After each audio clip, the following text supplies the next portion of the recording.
আমরা সবসময় চাই ডিফারেন্ট কিছু করার জন্য। বিগত দিনে আমরা রাজান উপজেলা পর্যায়ে ফুটবল টুর্নামেন্ট দ্বিতীয় হয়েছিলাম। এবারও আমরা অনেকগুলো প্রতিষ্ঠান, বিশেষ করে 46টা প্রতিষ্ঠানের মধ্যে আমরা দ্বিতীয় পর্যায়ে এসেছি।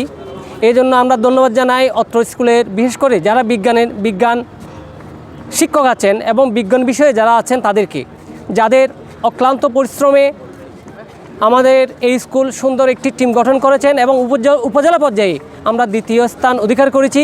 এই জন্য আমি অত্র স্কুলের সকল শিক্ষক এবং বিশেষ করে যারা বিজ্ঞানের শিক্ষক তাদেরকে ধন্যবাদ জানাই।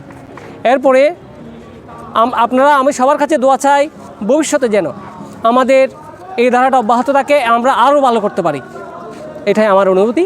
স্যার, ধরতে গেলে এখানে প্রায় 46টার মতো স্কুল এসেছে যতটুকু জানি। স্কুল সবগুলা থেকে যে দ্বিতীয় হয়েছে, মানে একটা ধরতে গেলে এটা গ্রামের স্কুল। হ্যাঁ, অনেক তো ভালো ভালো স্কুল দেখেছি। গ্রামের স্কুল হিসেবে এটা কীভাবে নিচ্ছেন আপনারা?